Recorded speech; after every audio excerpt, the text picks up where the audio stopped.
In the tunnel. In the tunnel. In the tunnel. You're listening to In the Tunnel.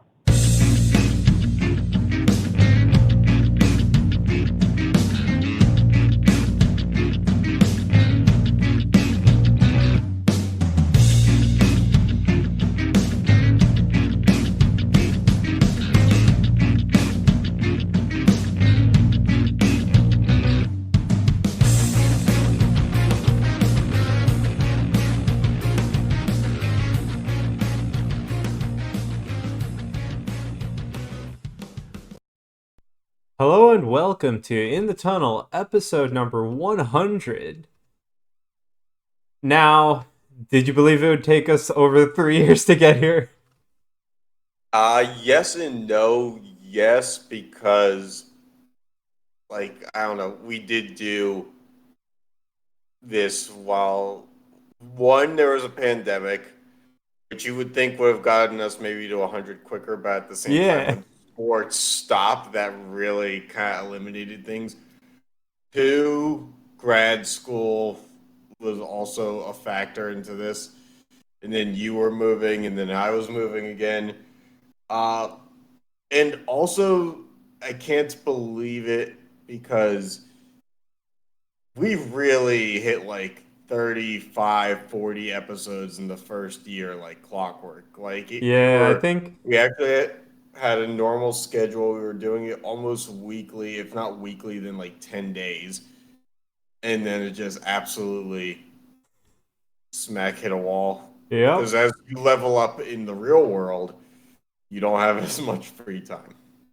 Yeah, so anyway, special episode number 100.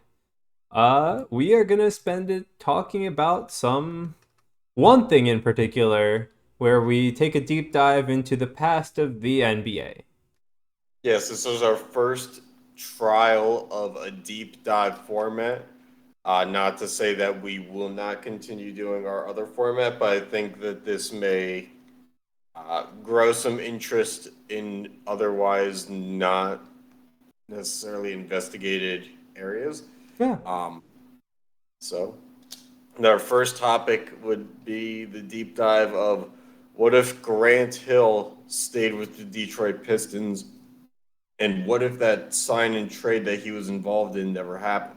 Yep. That sign and trade, as we know now, included big names, but at the time was Were really they kind of really? mind-boggling. Yeah. I, Uh, so yeah, let's see. What was the big blockbuster trade back then, right? So the Pistons got Grant Hill, quite obviously, who signed a 7-year, almost $93 million contract with them. He was a five-time All-Star, and he was going into his late 20s or his. yes. The Magic received Ben Wallace and Chuck Atkins, both whom were undrafted. Um, Atkins was on the All Rookie team in '99/2000 and was in Croatia before that, whereas Ben Wallace had been in the NBA for 4 years. Yes.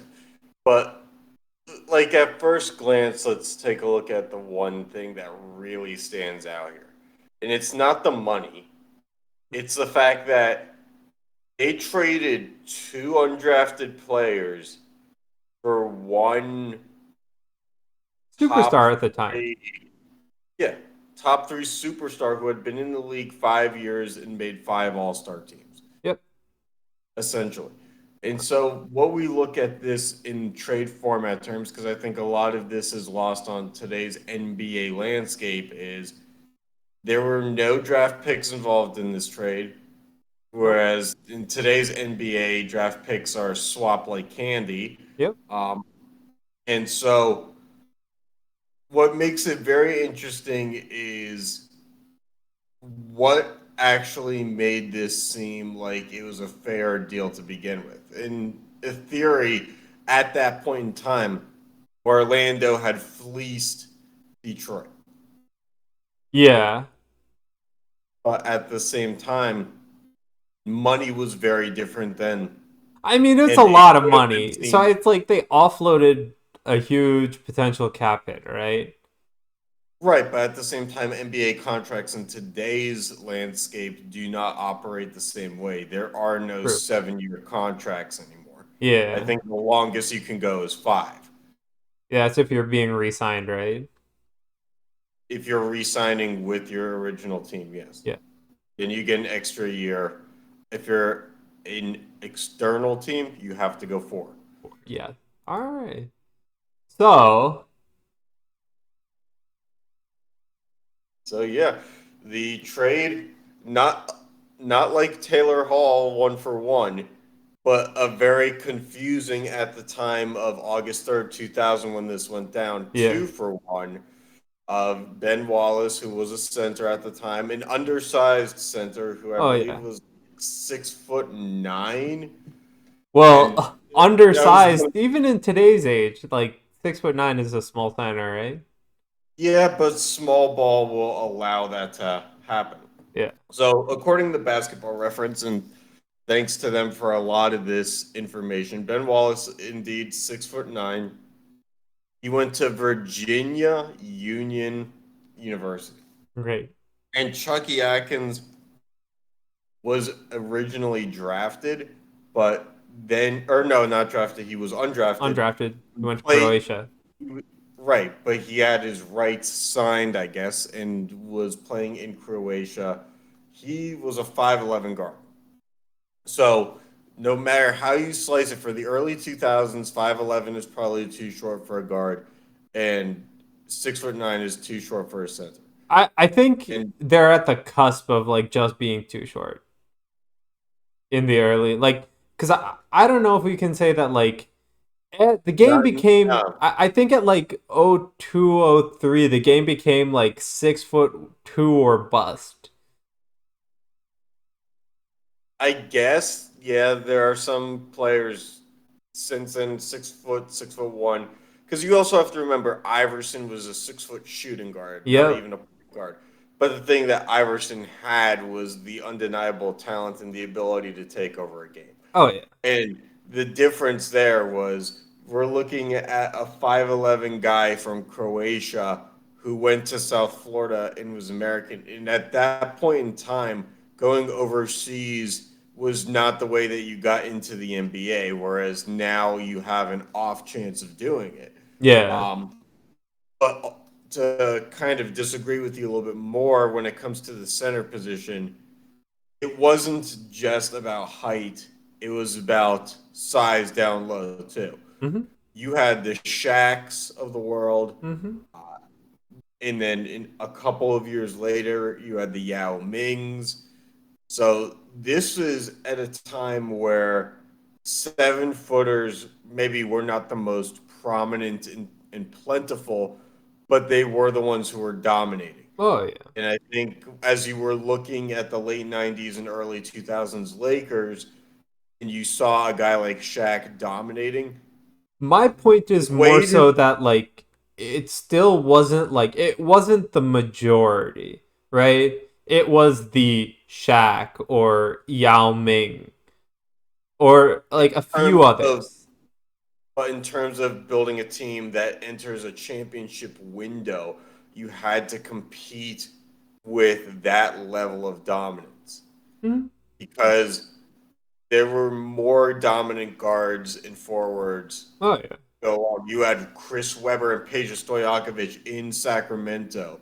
You had Jason Kidd and Kenyon Martin in New Jersey. You had Kobe and Shaq, Eric Fisher, Robert Ory, Mhm. all with the Lakers. And you had David Robinson and Tim Duncan and eventually Tony Parker. So it wasn't necessarily an issue of being able to match with everywhere else. Because if you look at today's NBA, if like I saw a tweet the other day about how the center position is today's NBA equivalent of the running back. You Mhm. don't really need it to win.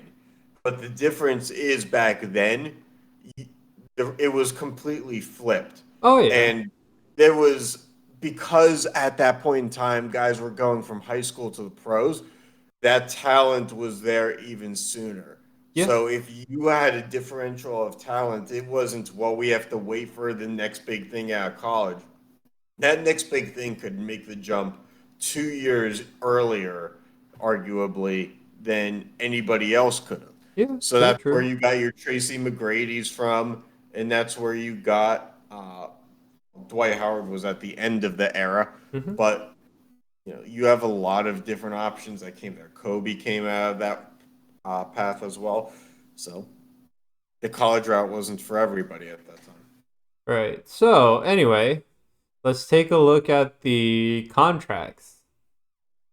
Yeah, So so as we mentioned before, Grant Hill was on a 7 year and 93 million, 93 million. with it starting at the low end of 9.5 and going to the high end of just under 17, Yes, it was an incredibly backloaded contract which if you is look at it year by nowadays year. standards. Even if we got like a 7-year contract, it's not going to be this backloaded. Right, but In we're fact, also it's going to taper the opposite way. right. That's because we're looking at an NBA and a sports landscape where not even just the NBA, but it's a players' league in most sports Yep. now. And the players are trying to get their money now because if they have a debilitating injury or something like that, and they are forced to retire from the game, that they're taken care of. Yep. That was not the case then. Hmm. The NBA was very different. Um, now we have an NBA where I know this is a little bit irrelevant, but back then the NBA had a dress code that everybody had to, have a certain style because the reputation of the league was that it was too low class and too inner city. Right. Whereas now it's it's not that the fashion is different, but fashion has come around to Oh, it's enable different. that kind of well, you know, wearing loose fitting jeans in 2002 meant something completely different Yeah. than what it does now.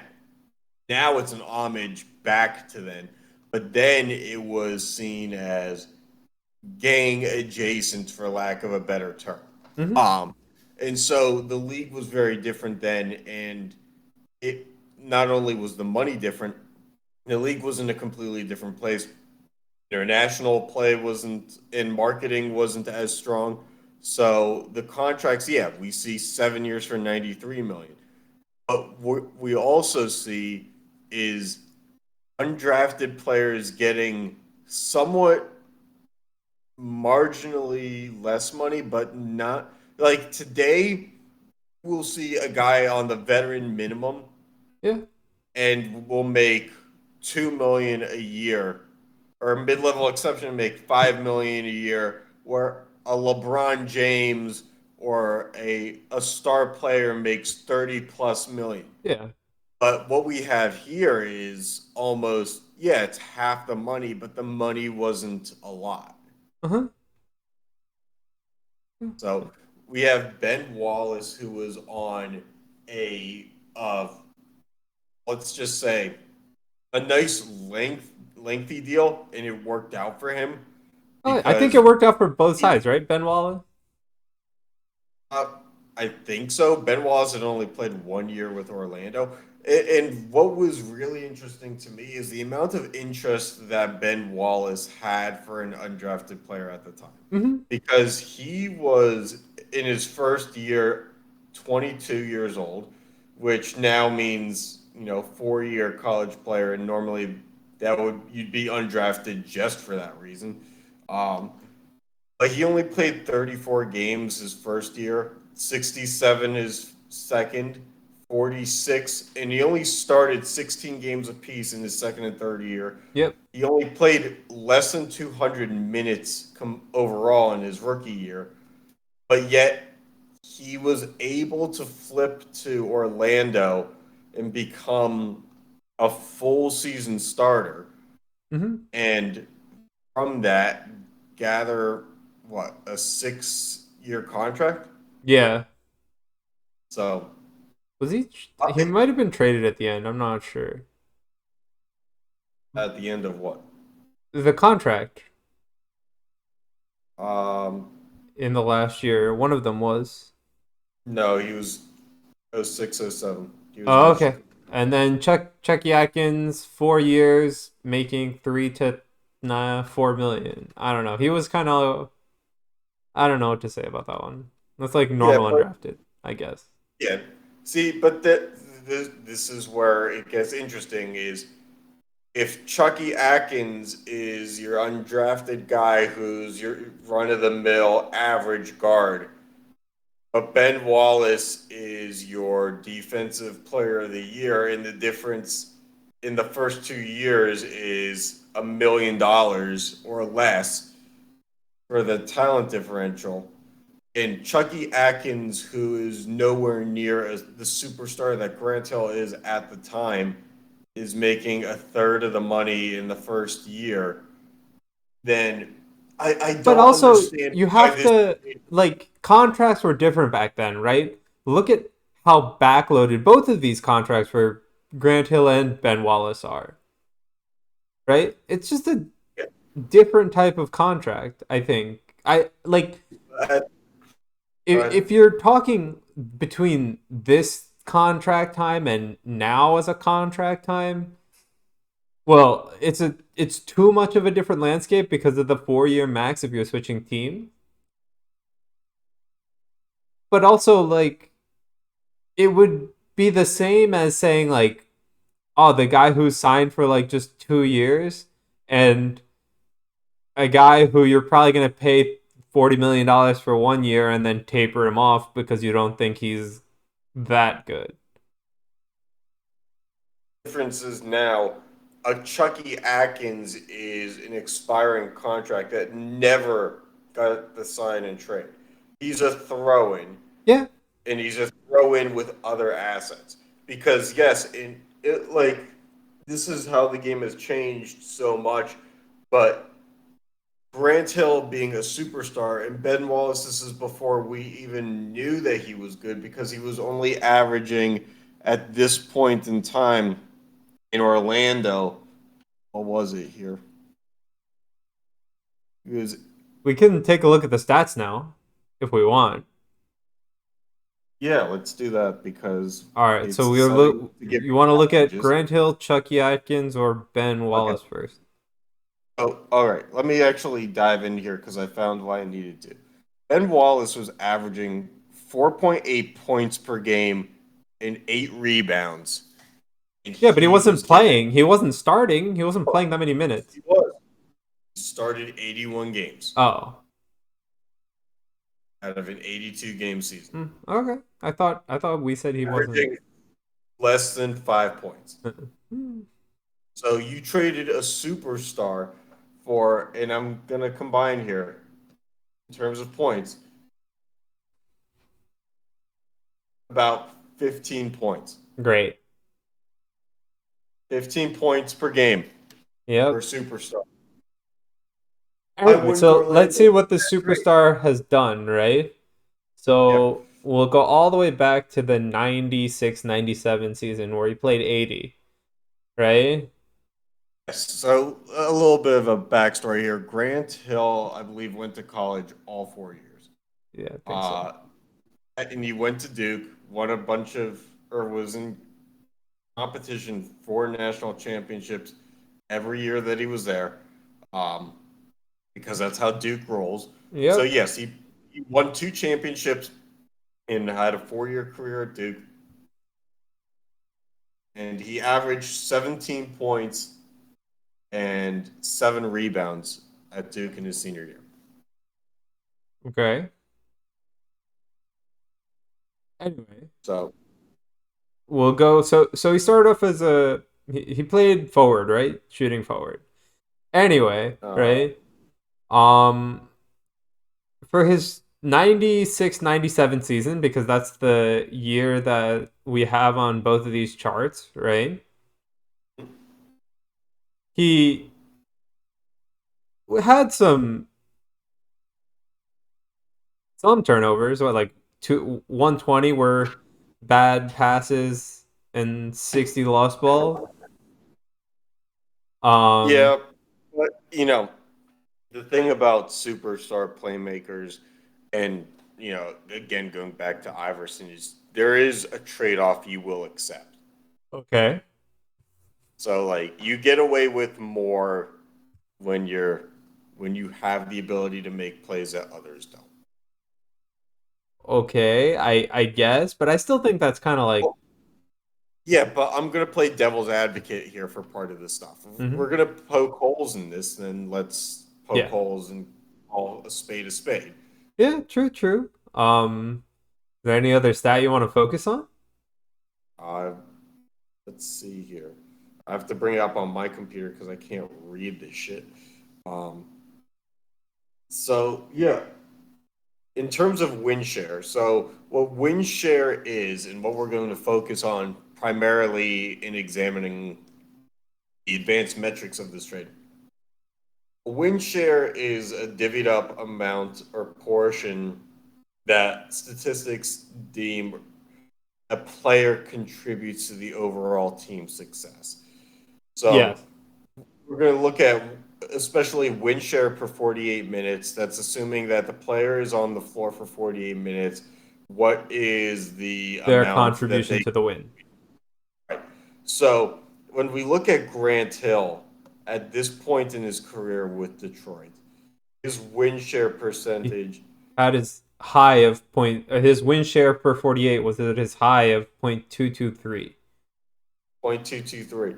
Now that was good enough when we did our research to be one of the top 150 or around 150 season win shares of all time. Yep. So an individual's success over the course of a season of all time.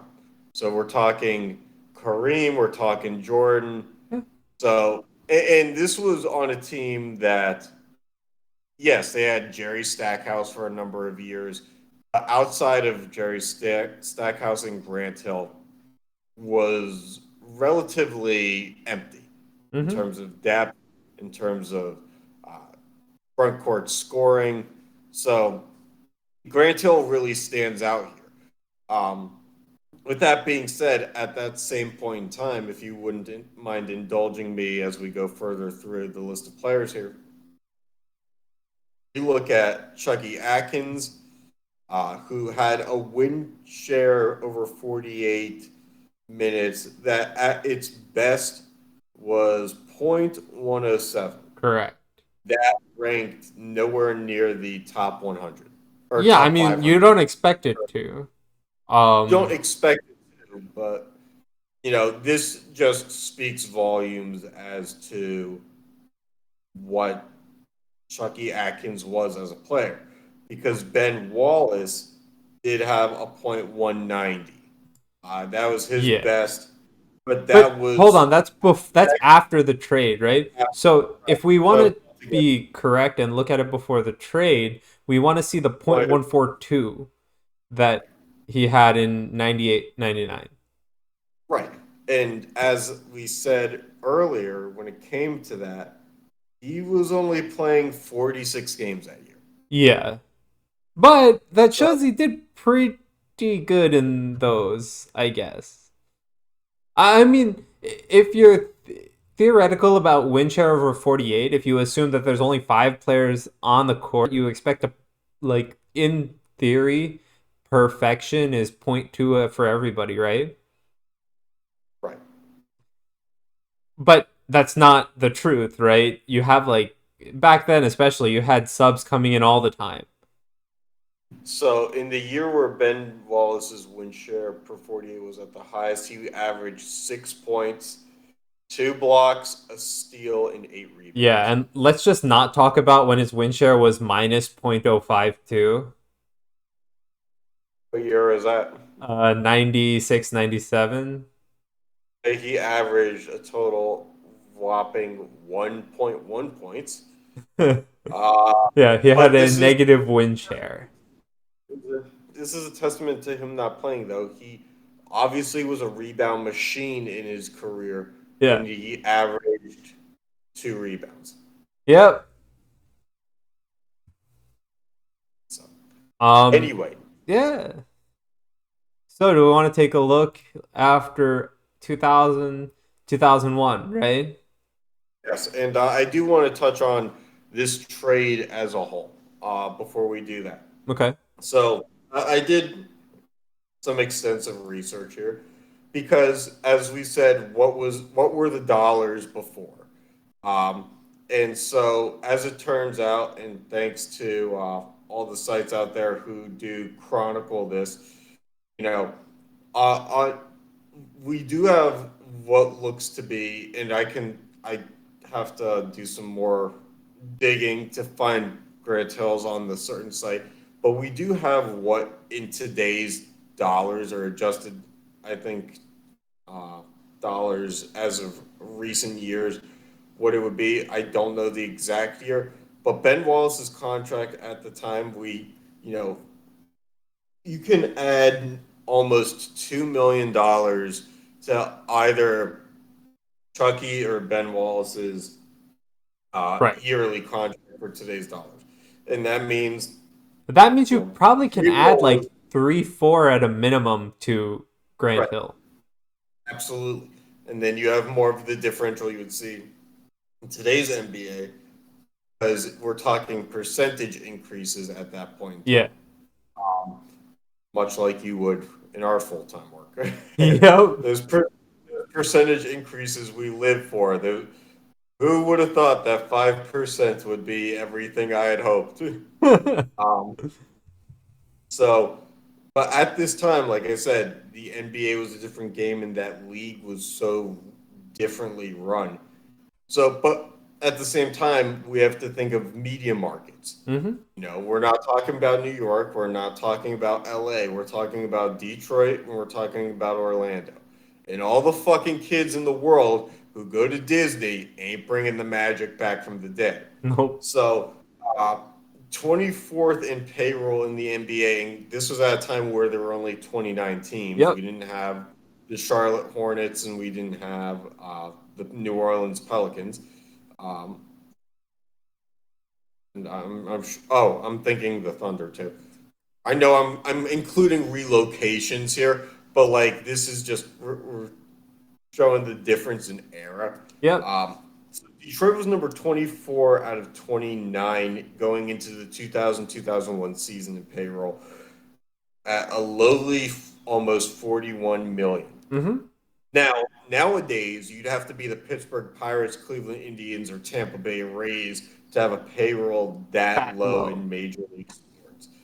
And to Yeah. make it even worse, the Orlando Magic were 27th out of 29 with around 37.5 million, which makes being a Pirates fan in an unrelated fashion just that much worse that we can fast forward 20 years later and the payroll is matching for the Pirates now pretty much what the 27th lowest team or the 27th highest team in spending was Yeah. in the NBA when there were less teams and there were the actual money in this country meant less. Yep.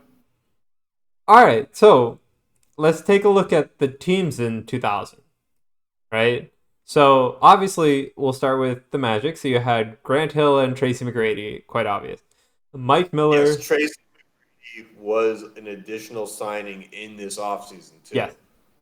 Mike Miller, Pat Garrity, Bo Outlaw, Daryl Armstrong, Troy Hudson, Monty Williams, D Brown, John, I can't pronounce your last name, and Look, I don't look. I know we've done pronunciation games with you in the past. This is just to show how weak the NBA was at this time. The NBA rosters were 15. I stopped at 11 because like I wanted to show the parity that was how bad the second unit of most teams were at the time. yep. Yeah, and Michael, I can't pronounce your last name either. Anyway, your coach was Doc Rivers. Oh, we still see that name around. Yeah. Yes, and again, I'm including stuff here that like will boggle your mind because of what happens as this goes. By the way, So I you like have how you say that their offensive rating was 14, their defensive rating was 10, yet their net rating was lower. yeah, and they actually had a net rating of plus 1.8. That's how bad it was.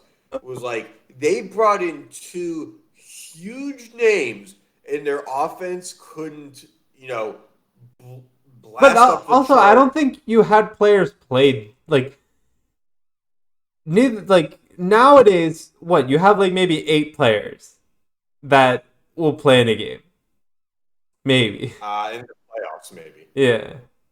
In the regular season, you will see 10 or 11. Yeah, but in the playoffs, you probably have like 8 consistently on the court. Yeah, it depends on the team. Yeah. Whatever team James Harden and Kevin Durant are on, because of all the shit that they had to give up to get James Harden to fucking be there Yep. and half-ass through it so that the Brooklyn Nets don't have a bench, that team will play 8 because they just don't have anybody else. And everybody else on the bench is 38 years old and using a walking boot. Yep. Yeah, anyway, you want to talk about the Pistons? Yeah, so the Pistons at this time, after this trade happens, like I said, they had Jerry Stackhouse. Now, Jerry Stackhouse's career trajectory, he ended up bouncing around a lot. He was a couple time All Star, I believe. I know he was at least a one time All Star, and in his Detroit games was or days was at the upper echelon of his career. That was his peak. Um, Corliss Williamson was a bench player. Chucky Atkins, of course, we know made Yep. the trip over. But this was the pre Chauncey Billups days. Mm-hmm. Joe Smith was a guy who eventually moved on to Minnesota to drop off into oblivion. Yep. And half of this knowledge comes from playing 2K. I will not lie to you here. Jerome Williams, not a clue who he is. Michael Curry, I've heard the name. Don't even think he's in 2K. Dana Barros was a tiny little guy, I believe. Let me look that up because I'm genuinely curious what his height was because I think I had him in 2K one year, and he was 5'11". Okay. Okay, Uh, which if you ever play 2K, 5'11" guys, they make those guys look like they're 5'6". All right.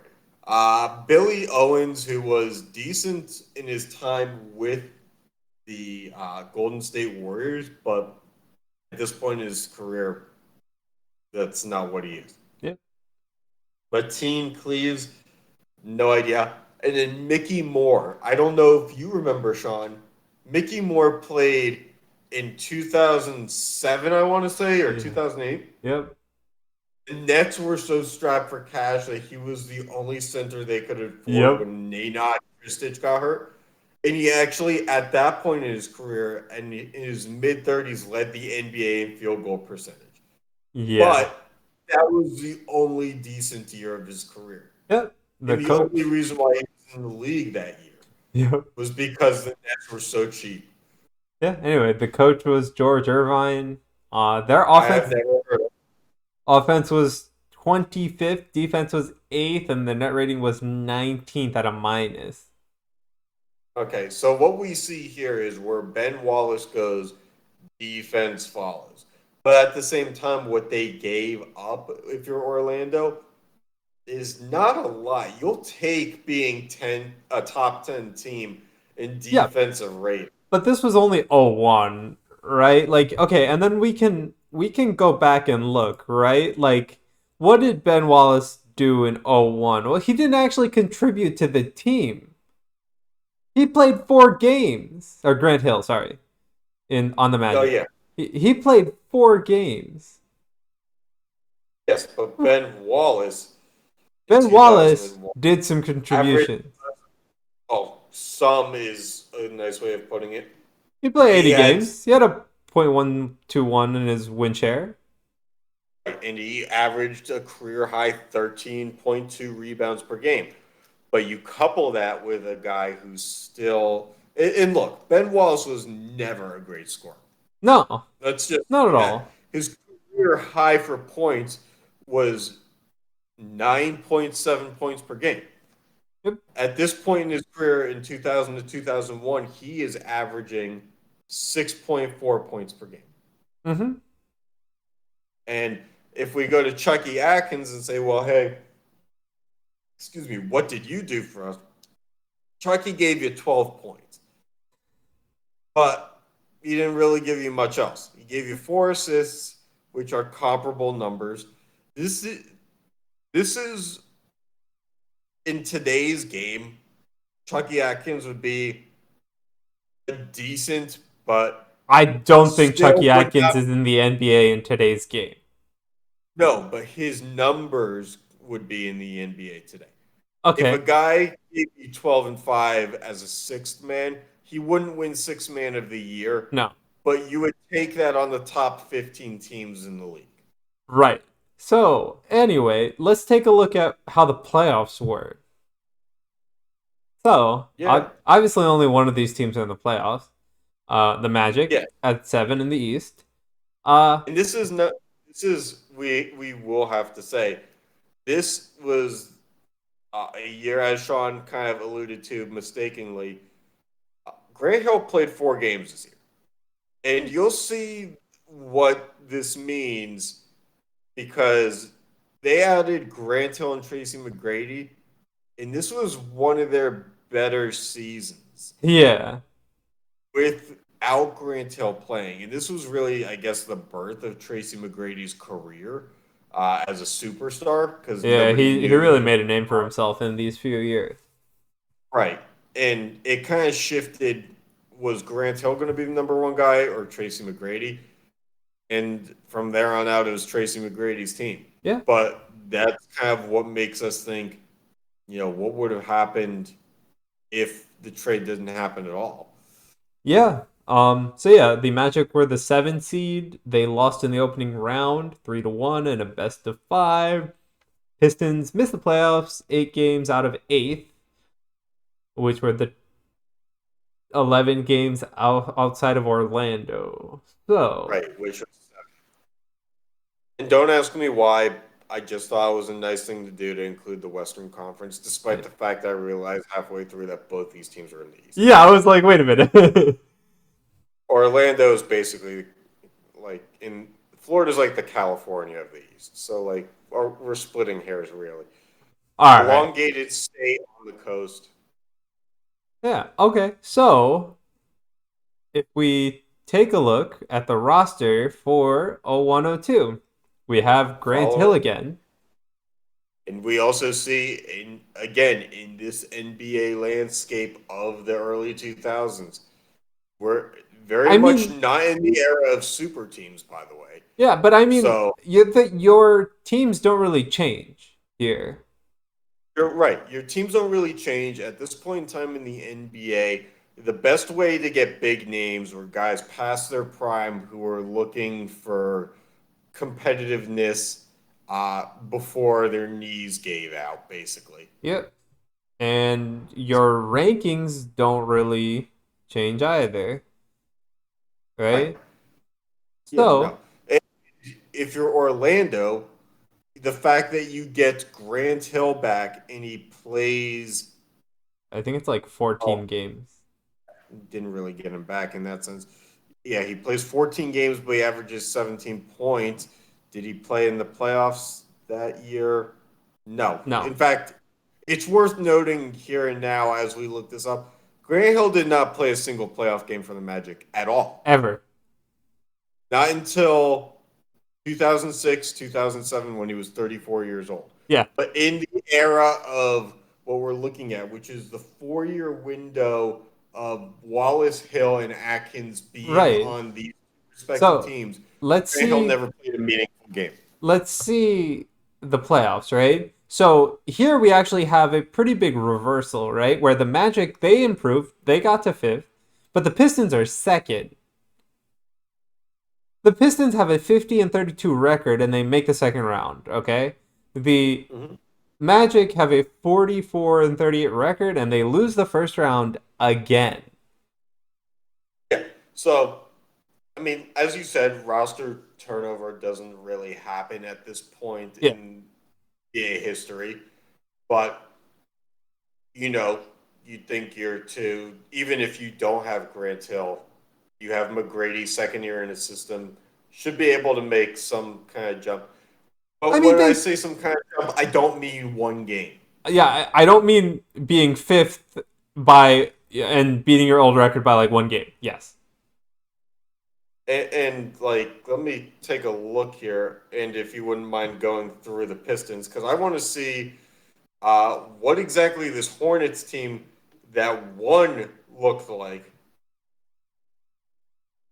Though, I mean, I don't know, but like my point is that like okay, the Pistons were 9 games outside of the 8th seed of the playoffs in 2001, right?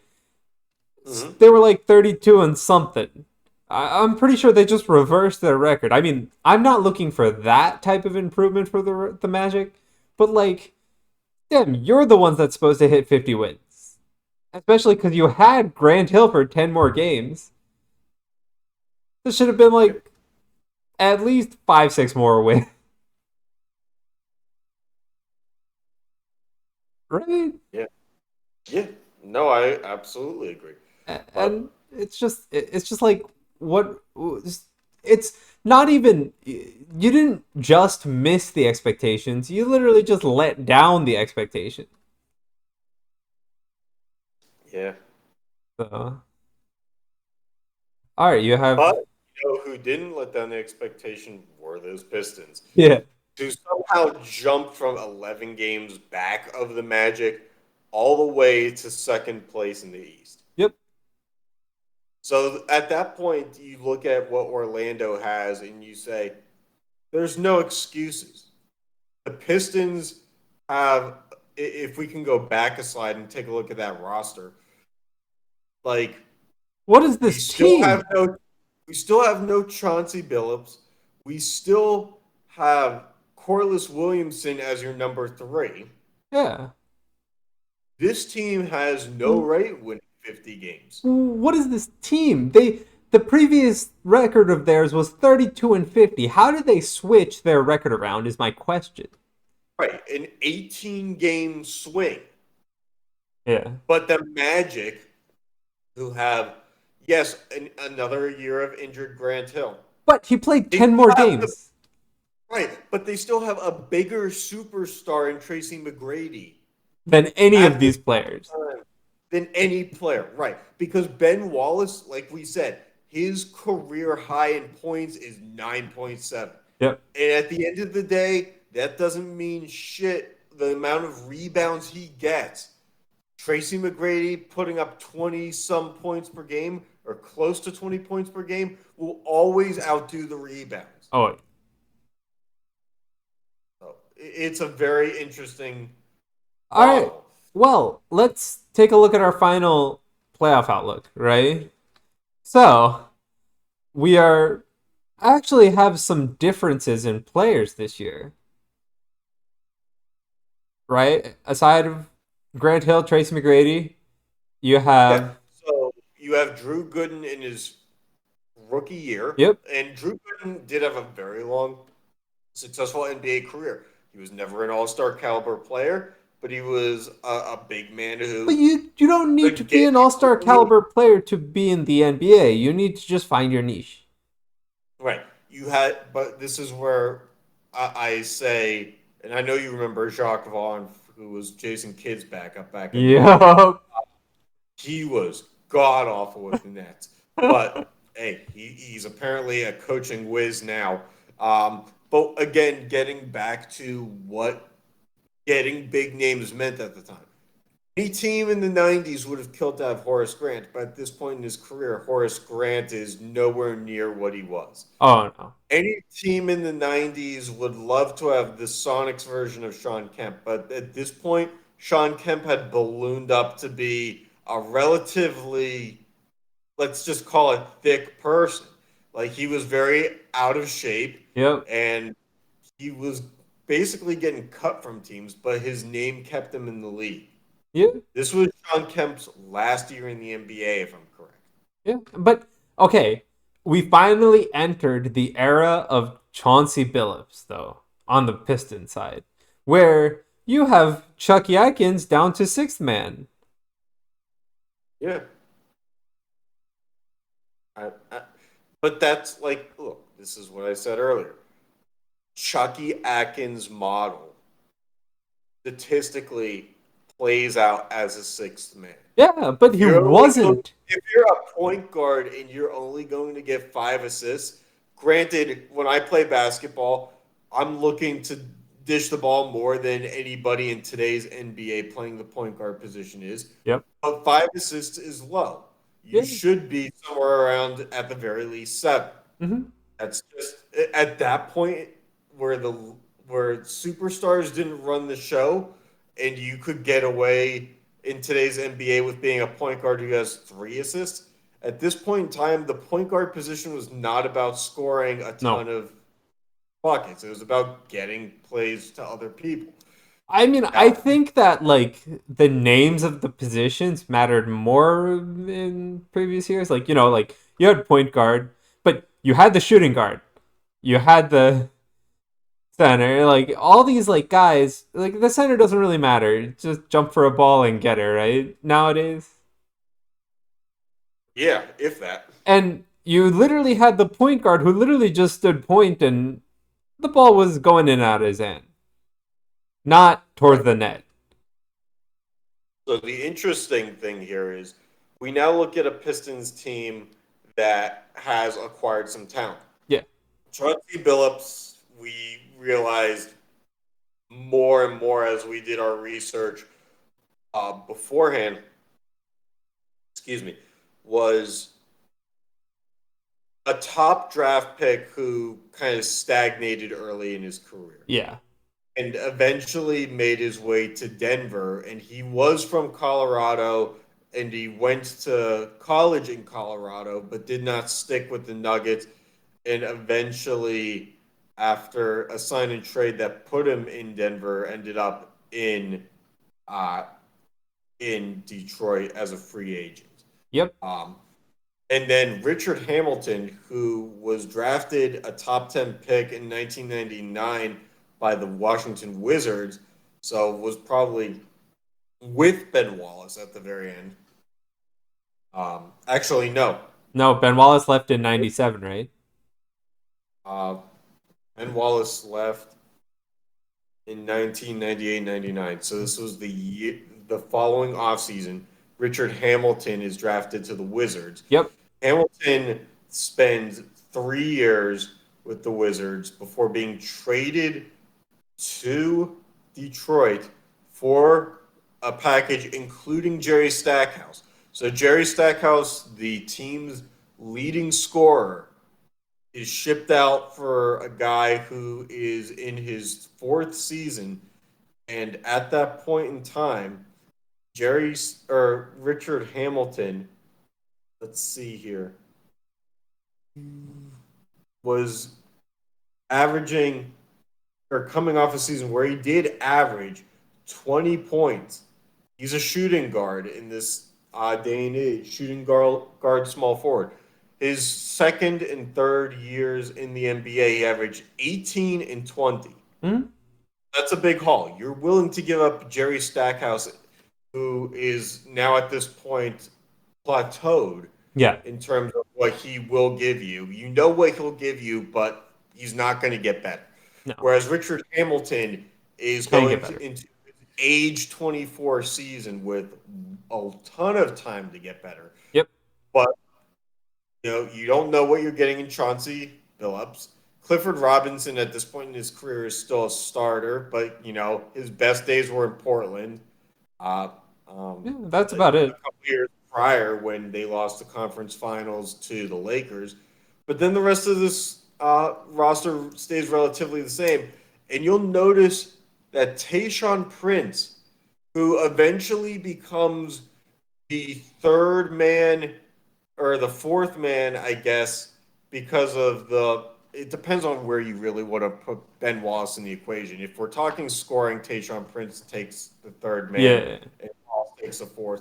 But in terms of he was 11th on the depth chart. Yeah. Like, you go through all the minutes played, he barely plays above guys that I think were mostly European that you'd never heard of. Yep. And you never will. So Tayshaun Prince, and what happens here is we see a turn in development. And I do notice here that I may have the record wrong for The records are from 2 seasons ago, by the way. right. Yeah. Yeah. Forgive me, I threw these graphics together mostly on a lunch break while eating soup. We did the same. I had soup this afternoon too, so. It's diet time of the year. You gotta look good for pool season. Yeah, anyway, so now that we've taken the deep dive into this roster, here is how it turned out. And still, Western Conference, you're just there for kicks, I guess. Yes. Pistons We do stay. have accurate records. We do have accurate records on this depiction, though. Pistons stay at number 1. And Magic stay exactly the same in record too. Yeah, and Magic, they stay close to the same in record, but they go down to 8. Right, and we're talking about a Grant Hill that at this point Had has played. played 20. In theory, here we're ramping something up here. We went from 4 to 14 to 29. Hopefully next year he gets to half a season. Unfortunately, foreshadowing a little bit, he didn't play at all next season. No. So at this point, we have a Grant Hill that stepped onto the Orlando Magic roster going into his age 28 season, having played a collective, 18 plus 29. You want to do the quick math for me, Sean? 18 plus 29, so you're at 37, 47. 47 games in 3 seasons. And then in 2003-04, he doesn't play a single game. He's going into his age 32 season. You got this guy thinking, we're going into his prime years. We're going to get the best out of him. And so be it if we backload the contract and we have to pay more when he's out of his prime. You don't even get to see his prime. Nope. His prime was beforehand. And yet, you still have Doc Rivers, you still have Tracy McGrady. Yeah. You have names, I guess, but like not really. No. Because your names are basically like they're basically like an off-wheel 4-wheel drive or off-terrain 4-wheel drive car with only 3 tires. Yep. Like it you can market it as you can take this thing on the beach, you can take this thing on the mountains. You're still going to have a lot of trouble taking it anywhere with only 3 wheels. Yep.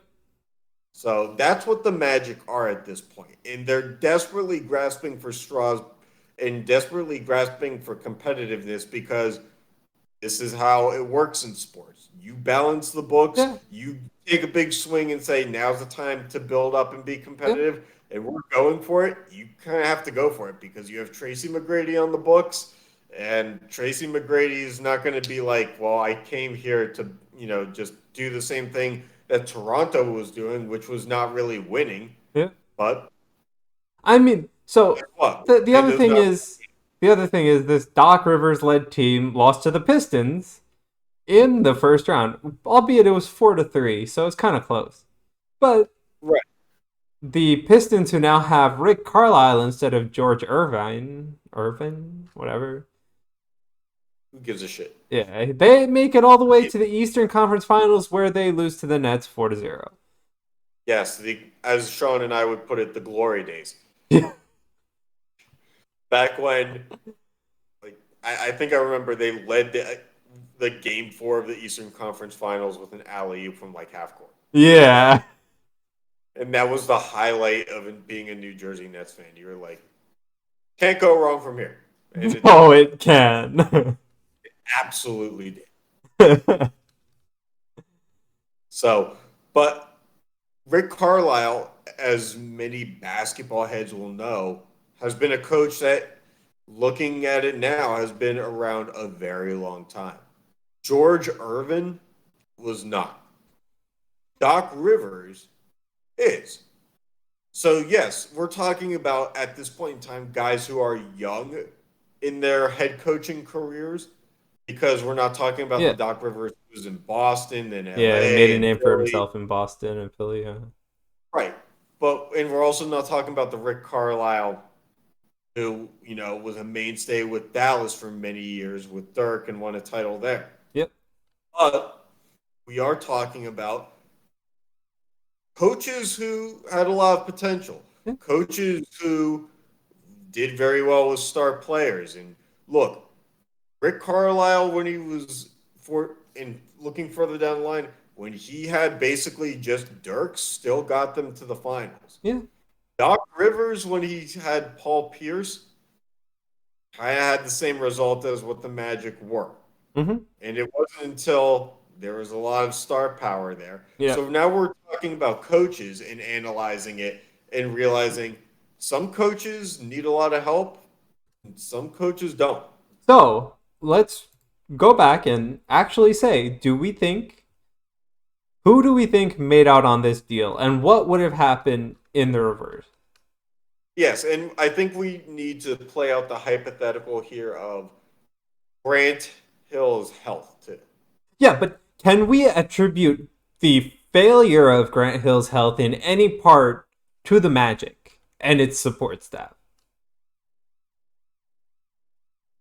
Yes, I think you potentially can.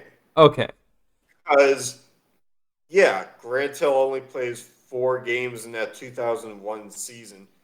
But we don't know we also know that when it comes to sport, there are great organizations like the Phoenix Suns who have incredible training staffs that keep guys like Steve Nash who have chronic back disease, back injuries that should have made him retire from the game in his early 30s, going for another 10 years. Yeah.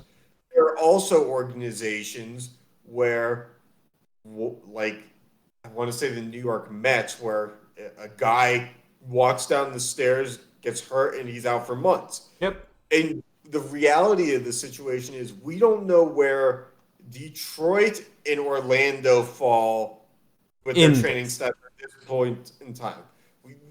It's safe to assume that at least one of the two is in the middle. And we can only guess hypothetically that one of the two is either really good or really bad. Yeah. Because we have to play out the law of averages here, and that just means they're both in the middle, or one's really good and the other's really bad. Or just because we are looking at 29 teams in the grand scheme of things and not just the two, if one is really good, the rest of the sample size would suggest that the other is mid-tier. Mm-hmm. So, but looking at it that way and looking at what Orlando is, if Orlando's support staff was better at the time, do we think they go any farther? Because my answer would be no. I think there's an argument to be made. Okay, but my argument is, even in the season he played 30 games, your win-loss doesn't get affected by it. In fact, it goes down. If he's a star player, he played 30 games, right? I would expect you to get to 46 wins, 47 wins, instead of be that 42. So I'm going to play devil's advocate here because I think there's two sides to this. When you have Tracy McGrady and Grant Hill coming together and meshing for the first time, I think that there's wiggle room there. But also, my point is that if they hadn't meshed for 3 years, because he practiced before he got hurt in his 4th game. He practiced. Yes, but it's completely different when you're playing against the scout team second stringers and you're playing against but Shaq. The point is that you still had some time to develop your play style with the two of them. He only played 4 games, sure, but the next he played 14. That's an eighth of the season. That's a lot. Okay, so but let's look at what McGrady's numbers were. And in 2000 to 2001, he averaged 27 points per game. Right. And then that era of NBA, Yeah. that is a ton.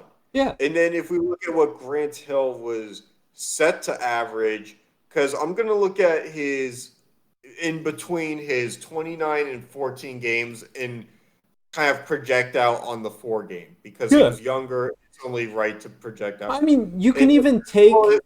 Let's call it 16 points per game for Grant Hill. I was going to say, you can even say it's like 18. Yeah, probably fair.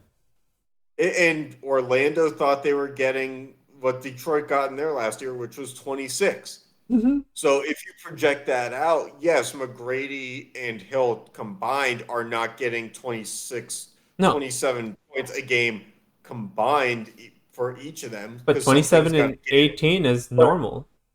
Right. Between the two of them, you're probably getting 45 to 50 points per game. Yeah. And we're talking in a low-scoring NBA where defense is supreme. Yeah. But, so, I mean, you still had him for 30 games. And that should have done something. I get what you're saying. But I will give the benefit of the doubt in that first year. The first year is out. I don't care. Like, 4 games is nothing, right? Right. But he was on the court for 1/8 of the season, and that's not a lot of the season. Okay, I get it. But then he almost made it halfway. 30 games almost, right? 29. 29. You should have felt the impact of him on the court in some of those 30 games. And it doesn't seem like it. Yes, but no, because I will be the first one to tell you, not from experience, but you know as well as I do watching sports, that if a guy is out for such an extended period of time for an injury, the rust factor, even if there is an off-season program, even if they play in preseason, there is a rust factor for at least 10 factor games. Does not. I don't think a rust factor should last 30 games. Right, but I'm saying like 10 games. Yeah, sure. But you still have 20 games to figure it out. To at least show yourself once or twice. Be the reason that your team has won a game. Right, but I mean, he did still average 15, 5 and 5 basically, which in that that's fine. First of all, but he's not star. It's not 10 million. It's not 12, 13 million dollars at the time. Now at that point in his career, no, it's not. But let's also play the mental game here. You've hurt yourself to the tune of 18 games over the past 2 seasons. Kind of hard to trust your body at this point. And it's kind of what we end up seeing in Derrick Rose after his big injury. You come back, but is it really the same? Can you actually trust? Like, look, I've had 2 knee dislocations in my left knee, and I'm a righty, and yeah, I'm an adult who goes and my most rigorous task is playing kickball right now. But if you don't think that even with wearing cleats and doing physical therapy over the past few months to try to refortify my kneecap and stuff like that, if you don't think that every time I play pickup basketball or like even just play kickball, I don't think, if I plant my foot the wrong way, we're looking at torn ACL or something. Like, you constantly, when you have big injuries, way bigger than anything I've ever had or way bigger than anything that you've had, at some point you play cautiously because... But if you're playing cautiously, I don't think 15... Like, if we're going off the expectation of McGrady and Grant Hill making 45 points, playing cautiously and still getting 15 points per game, you'll take that. Is doing something. It's not you'll take it. It's like, it's not that you're a superstar, but you're definitely probably like third third in the team on scoring. Right, but let's look at what Grant Hill's career was. He ended up playing till he was 40. Yeah. And I think part of that is realizing at some point that for his personal career, it probably was best to not risk losing it all right now. And so when you say, "Hey, I can accept a sixth man role. I can accept being your fourth or fifth scoring option, or even your third scoring option, where it's not on me to do the heavy lifting, and I can stay within what my limitations that I know are," then you get an extra 10 years in your career.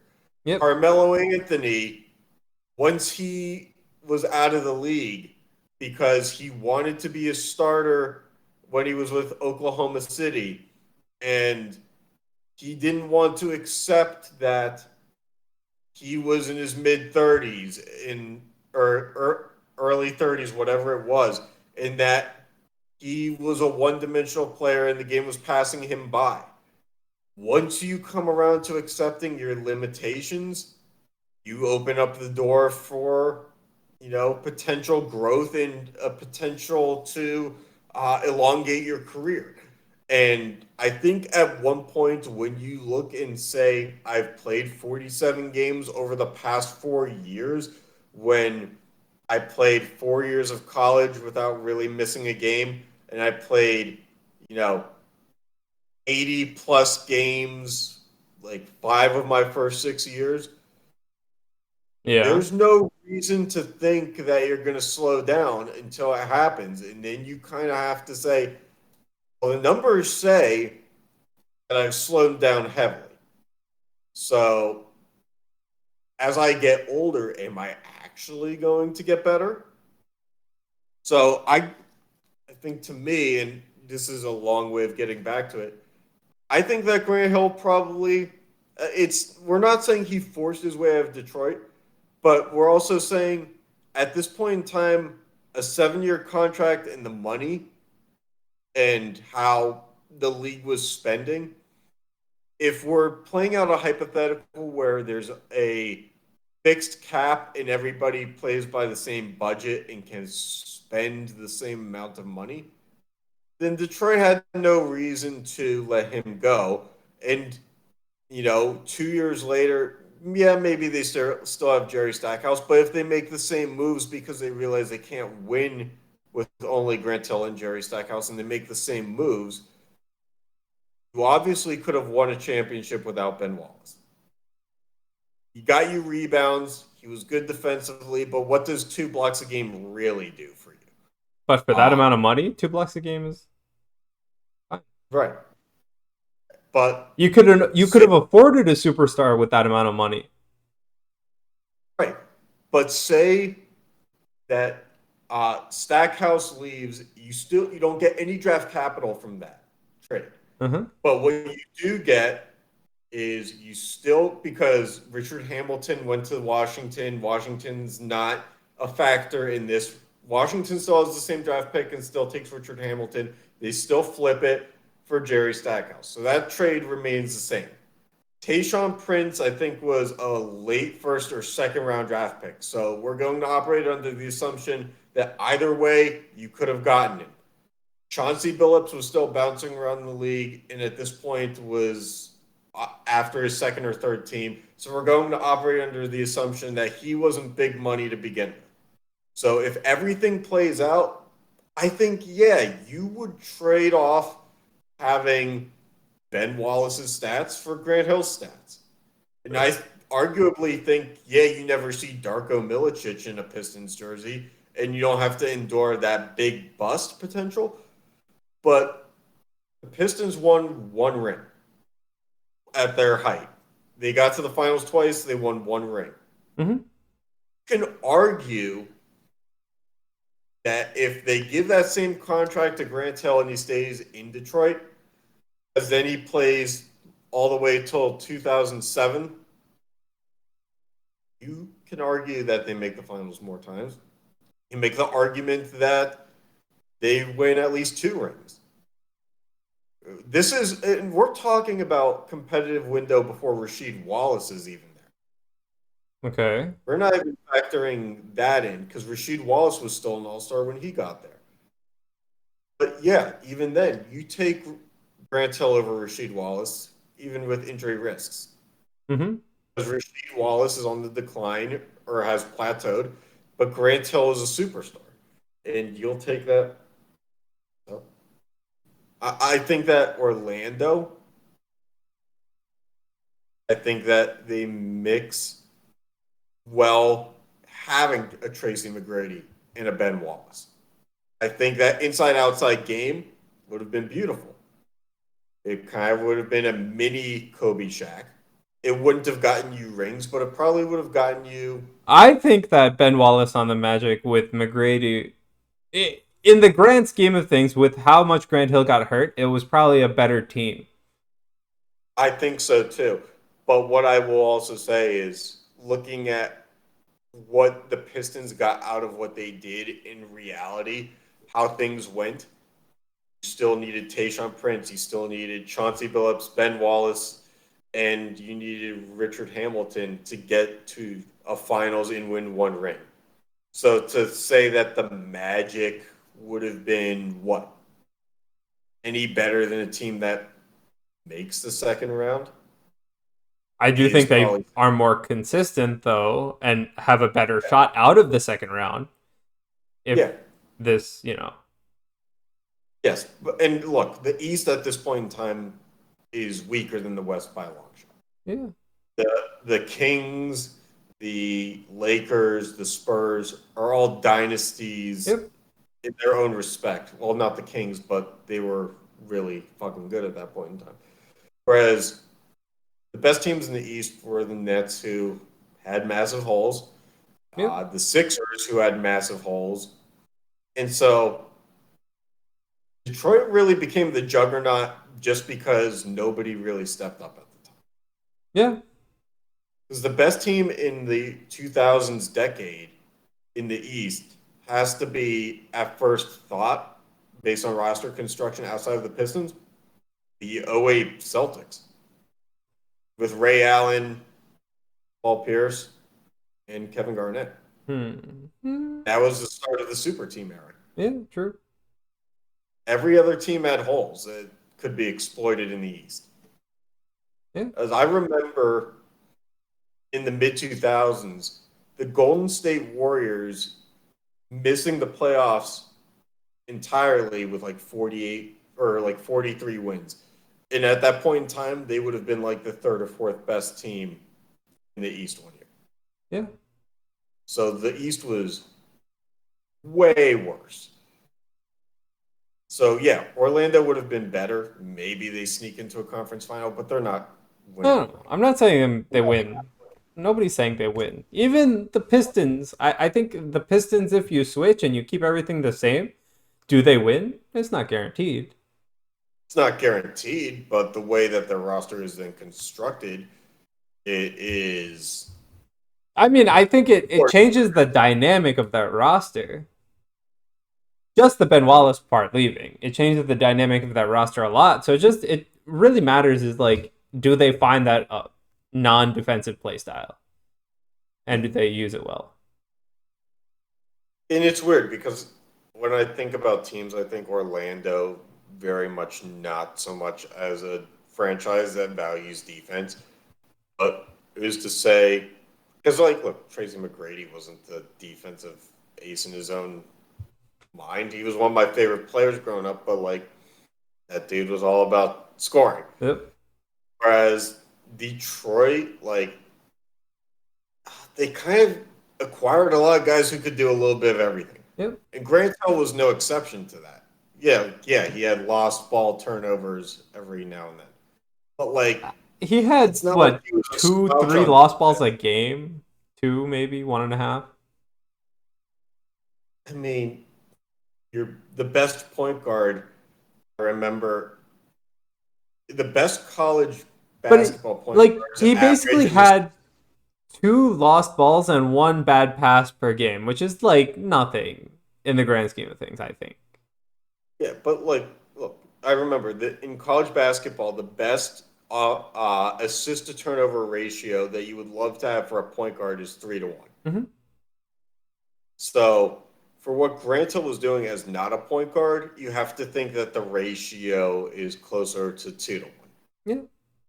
So, we're talking about a guy who put up, at the very least, in his early years, we're talking, he was putting up, let's just call it 1997, for example, 21 points per game, 9 rebounds and 7 assists a game.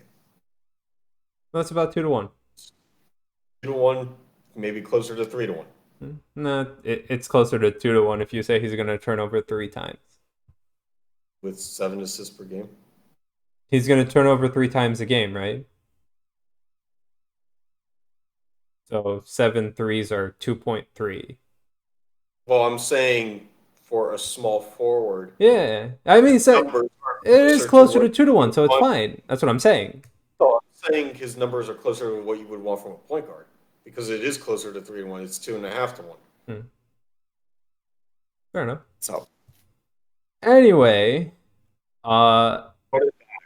we had a nice long episode paying homage to our old episodes that went on for quite a while, I guess.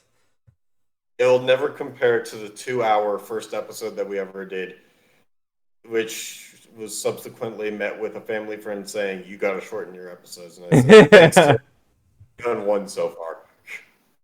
Yeah, so I had a lot of fun with this one. I don't know about you. yeah, it was good. Anyway, yeah, that was a hope you like the new style of episode that we're gonna try out. Mix in every once in a while.